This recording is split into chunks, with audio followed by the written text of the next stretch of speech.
So I'll talk to you about the cotton market. Obviously, the main component that everyone's worried about is your cash price. This chart here just basically shows the cash price over the last couple of years. And I'd really just put that in to show the extreme volatility that we all saw last year, which sort of got up, well, that only shows 850, but it did get to 1,000 briefly. We dropped down. This is for the 23 season, only got a freckle over 800, but the 22 season hit $1,000 a bale. We effectively traded a $400 range in the course of a year, which is pretty extraordinary. With that sort of volatility comes a lot of risk. So counterparty risk last year was a huge issue, in my view, and less of an issue this year because the market is a lot more vanilla, I guess. What have we been doing since November? We've really been fluctuating between $600 and $650 a bar, which is far more traditional sort of volatility that we see. So, but you've got to still be aware of who you're dealing with. So the purpose of this slide is not necessarily to show the price fluctuation in terms of the absolute price, rather the price fluctuation, the risk that creates for you as growers. Every now and again you see a grain trader go belly up. Every now and again you see a cotton trader go belly up. You don't want to be exposed to them. So it doesn't matter what price you sell for, if you don't get paid, it doesn't count. Just a couple of things to consider with the counterparties that you're selling to. Are they an AXA member? That's kind of important. Australian Cotton Shippers Association, it's a merchant organisation. Basically, they have to abide, they meet once a month to drink red wine and smoke cigars and stuff like that, I believe, and talk about issues. And they're all basically members of the ICA, which is the International Cotton Association. They're bound by rules, and it's just a good thing. Are they a GINA? What sort of asset base do they have in Australia? Skin in the game. It's skin in your industry. It's skin in our industry, and that's important because a GINA is more likely to be here for the long haul, other than someone that's got an office in Boggabilla and can just shut the door and run away. Risk spread. Are they a one-trick pony? Do they just trade cotton? Do they just trade Australian cotton, or do they trade grains? Do they trade other commodities? Can they spread their risk over those commodities and over those different origins? Like a cotton trader who is just focused on Australia and doesn't have exposure in Brazil or the US or other markets, obviously they're all the eggs are in one basket here. But if they're spread over a range of things and a range of commodities, hopefully if they lose money here, they make money there.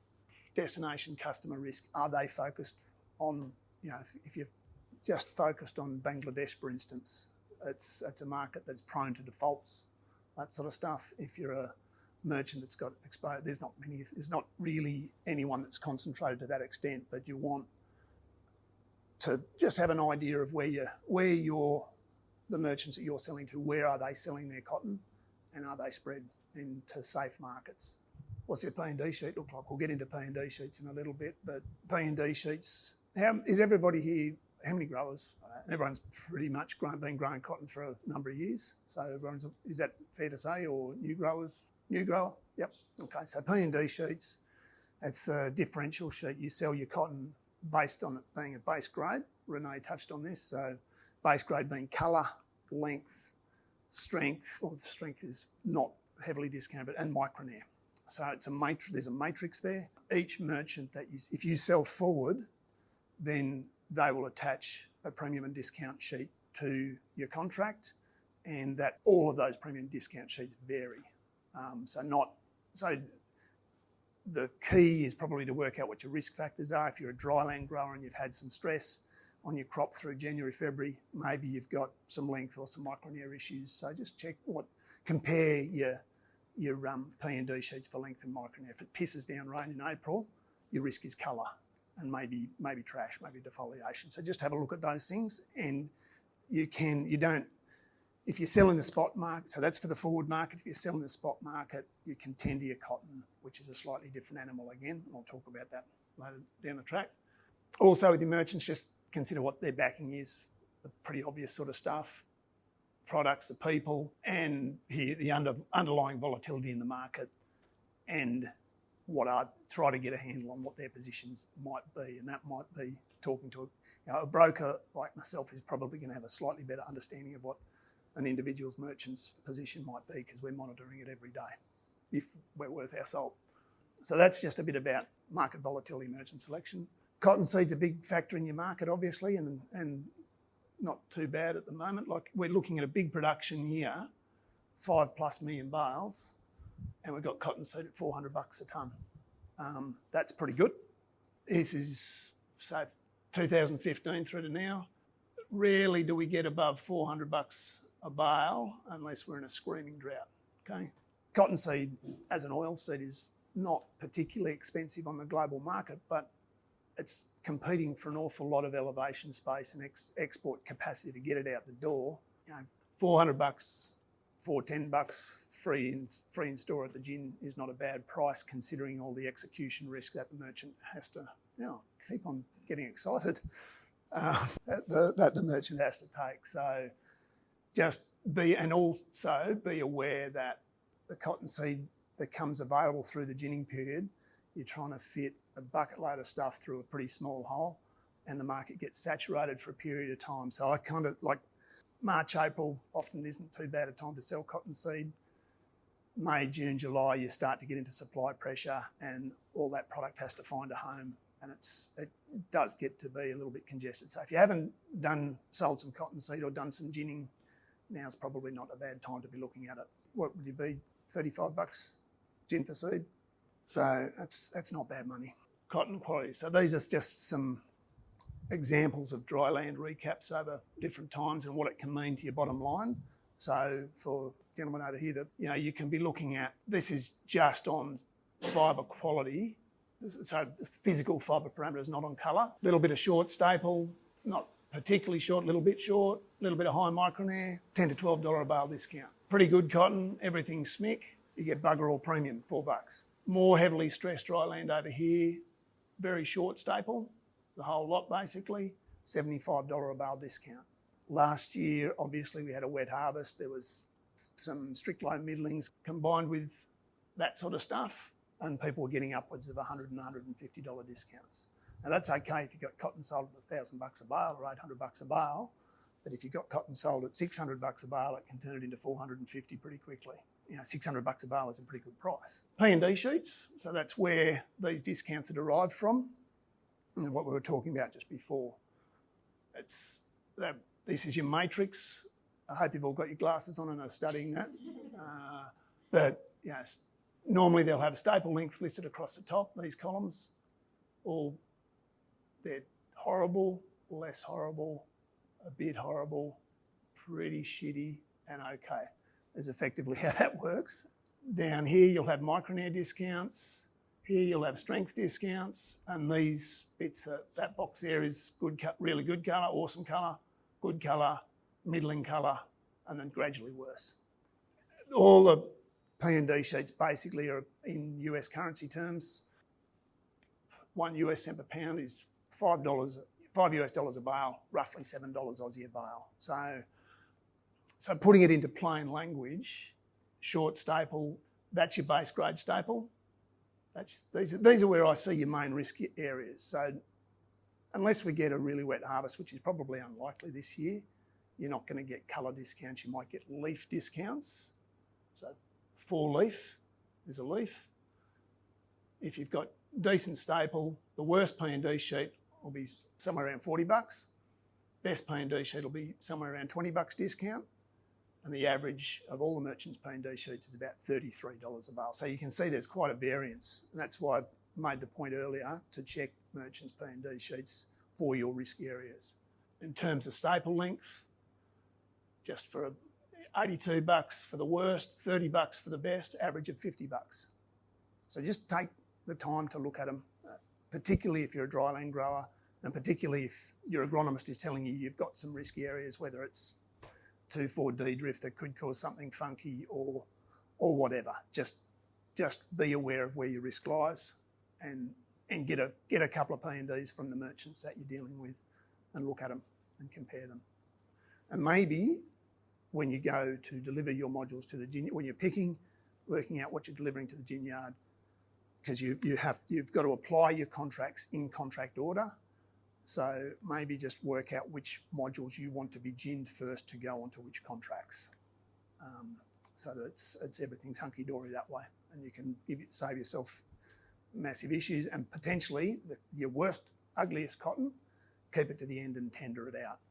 When you go to tender your cotton, so the merchant has a P&D sheet for very valid reasons.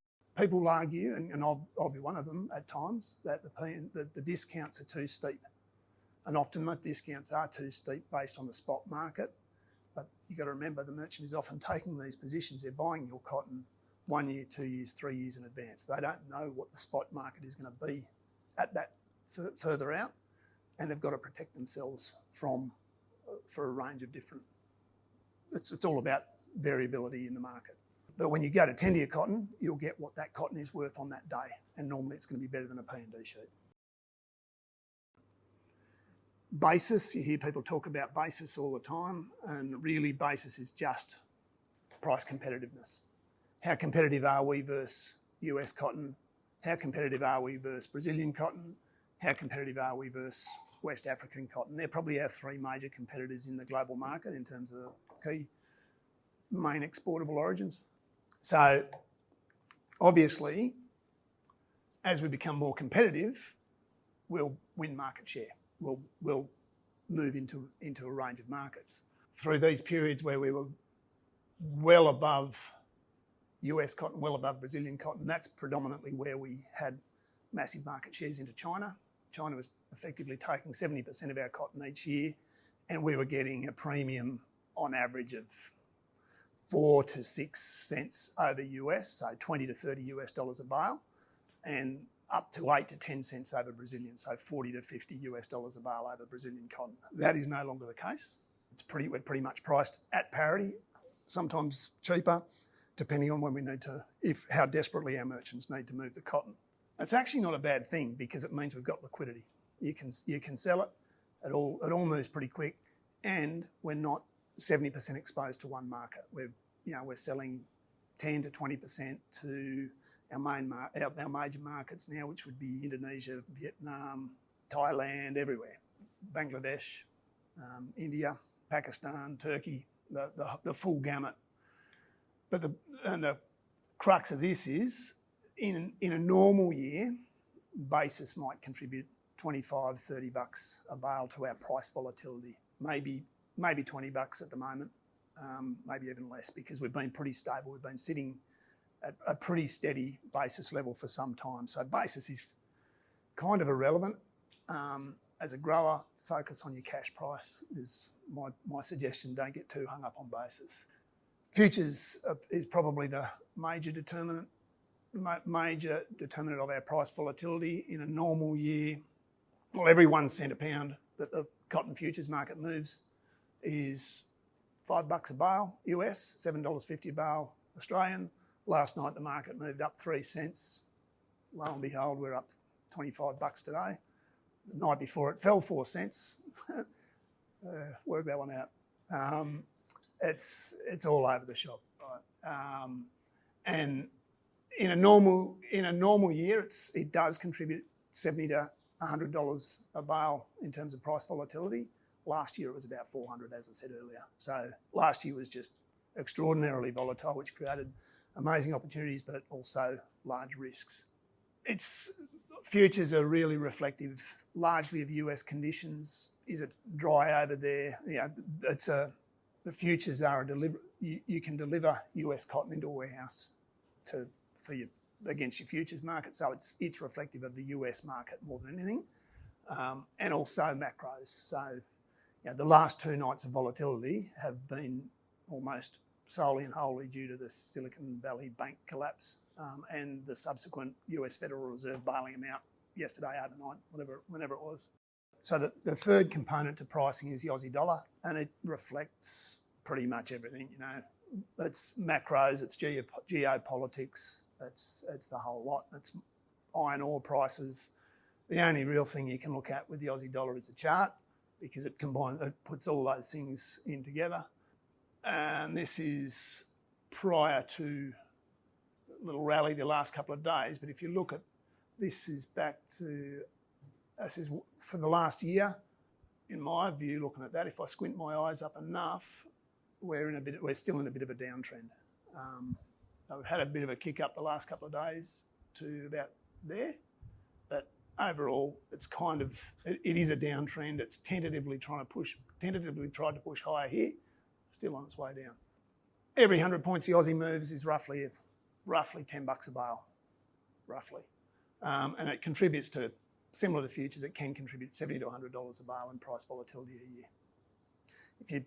If you overlaid a chart of the Aussie dollar against cotton futures over the last 10 years, it's actually quite bizarre or remarkable how closely they're aligned. So the Aussie's a great insulator for Australian cash prices, is $70 to $100 price volatility in futures, $70 to $100 price volatility in futures, and in Aussie, often they move in the opposite direction, so they insulate each other. So just in terms of the current issues affecting our market, obviously, unless you've been living under a rock, there's inflationary concerns, interest rates are going up, it's all going to hell. Hard landing fears. We've got China against everyone else. We've got Russia and Ukraine. It's awful. Sounds like a Billy Joel song to me. But all of those factors are contributing to speculative money flows in and out of our markets. They're contributing to spinning mills having less confidence to buy forward as far as the physical market's concerned and the real fundamental is concerned. So spinning mills are now buying, but they're buying almost hand to mouth. What we did see through the pandemic was, I think this is an interesting chart, mainly because I spent a couple of hours making it, and it's US apparel imports on a quarterly basis. This is what happened through the pandemic. Part of that was retailers getting concerned about what was going to happen with lockdowns and how much product they were going to be able to sell to their retail customers. A large part of it was also due to just the logistical bottlenecks that were created. So containers being, like, if everyone remembers what was in the papers this time last year and the year before, containers being held up in ports because of, crews not being able to, what was it called? Isolation that we had to do.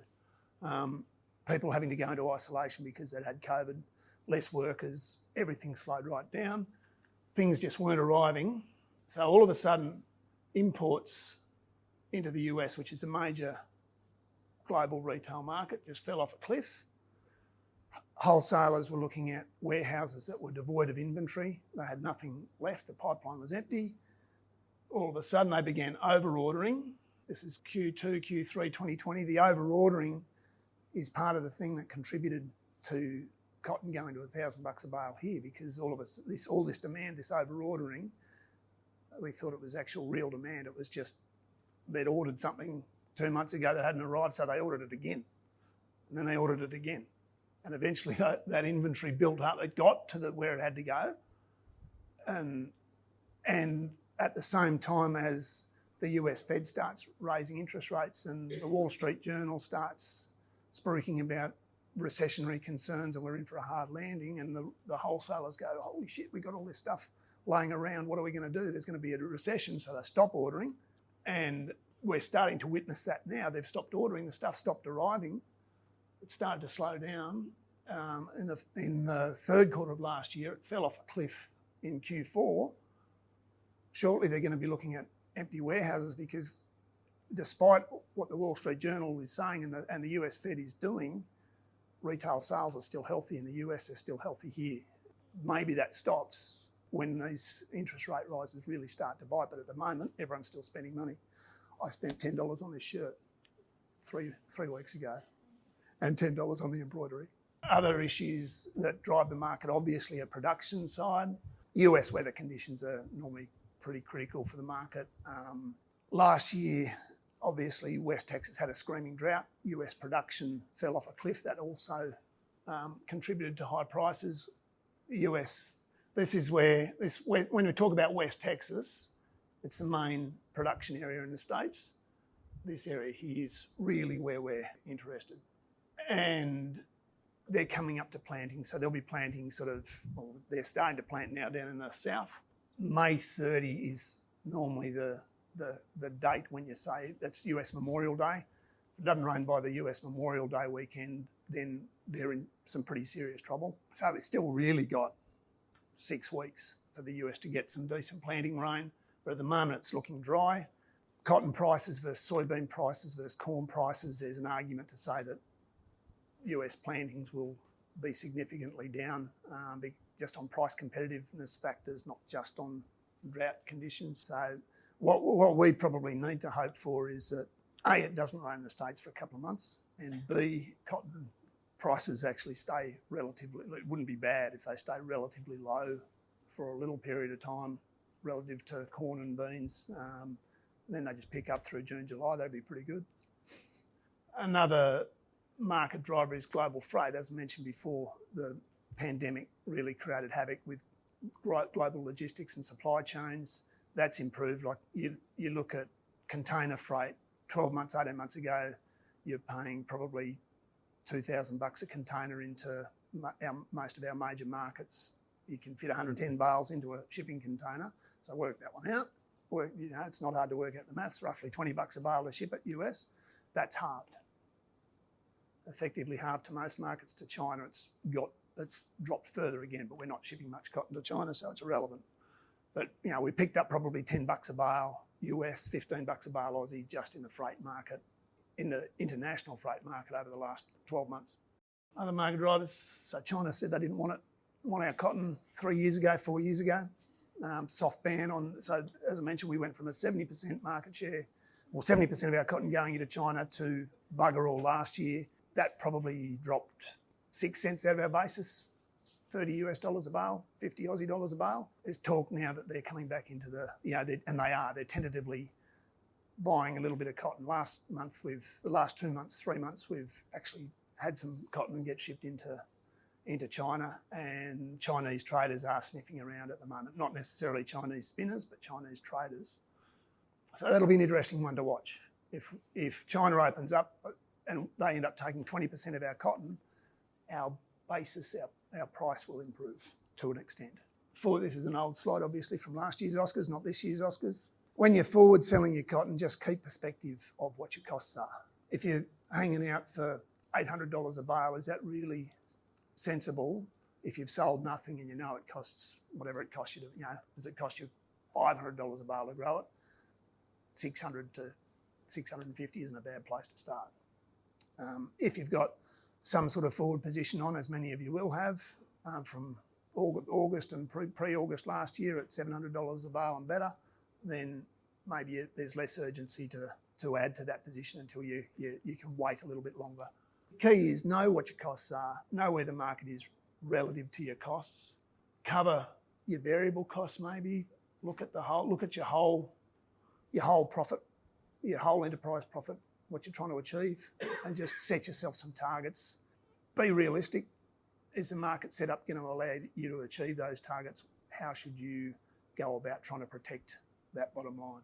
You look at a forward marketing curve. So this is, 3 years out, you've got a lot of production risk ahead of you and that gradually diminishes as you get closer to picking. And through that time, you can maybe pick up your sales. So for an irrigator, maybe you sell 20 to 30% up to 2 years out, and you gradually increase that as you get closer to picking. It's not rocket science. You're not trying to pick the tops of the markets. You're just trying to chip away at it and be sensible. Don't get into a situation where you sell yourself short, because that can get really ugly. And just in the last couple of years, we've had to consider timing of ginning because there has been late delivery discounts. That's probably going to be less of an issue this year. Be aware of your psychology with the market. $1,000 a bale, we go beauty. It's never going to end. It's probably going to keep going up. And then you go, oh no, she's still right. It'll be right. Oh no. And down it goes until you get down here and you decide to sell everything because it's just crap, right? So it's, greed, buy, fear, sell, repeated until broke. Don't do that. Don't do that. Just be aware, like when I really love this chart because you look at it and you go, right, I can recognise it in myself. Let's address those issues. And keep perspective. This is since 1990, this is a histogram of where prices have been. For days prices have been at those levels. That's $700 a barrel there. That's $1,000 a barrel there. Doesn't happen that often. So even above $600 a barrel, between 600 and 700, it's not that often. I probably need to update that chart for last year, but it's it tells a story. Don't look a gift horse in the mouth is basically the story it tells you. So currently prices at $630 a barrel a day roughly. That's good money. If you haven't sold anything, think about it. If you're 30% sold, you can probably afford to, 30 to 50% sold, you can probably afford to wait. If you're a drylander and you're unsure of your quality, what it might be, then maybe you wait as well. That's it. So, any questions? Any fallout from the US banking cuts? Yeah, so, well, Friday night when that news of Silicon Valley Bank hit the market properly, cotton went limit down. So limit down being, there's a limit on how far futures can move in a day. And if they're above, futures were above 80 cents at the time, the limit was 4 cents, which is $20 US a barrel. Market collapsed basically on sentiment. Like no one really knows what a US bank collapse will do to any particular market other than sentiment. So it fell when the US Fed bailed them out overnight, effectively bailed them out. Market was limit up again. Market was below 80 cents, so the limit was 3 cents, $15 US a barrel, which it moved up. So it's, yeah, fear and greed.